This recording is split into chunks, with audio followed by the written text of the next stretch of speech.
How to prevent others from sending messages in a WhatsApp group on iPhone. In this tutorial, I'll show you how to allow only admins to send messages.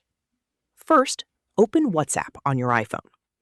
Open the group where you want to restrict messages. Tap the group name at the top of the screen.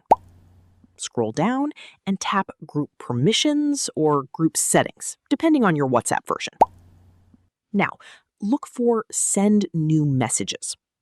Turn off Send New Messages for regular participants, or select Only Admins if that option is available.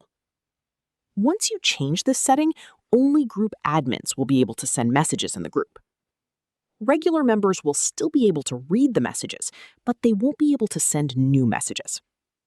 If you want everyone to be able to send messages again, return to the same setting and enable Send New Messages for participants. And that's it. You've successfully restricted a WhatsApp group so only admins can send messages on your iPhone. Thanks for watching. If this tutorial helped, don't forget to like the video, subscribe, and check out more helpful WhatsApp and iPhone tutorials.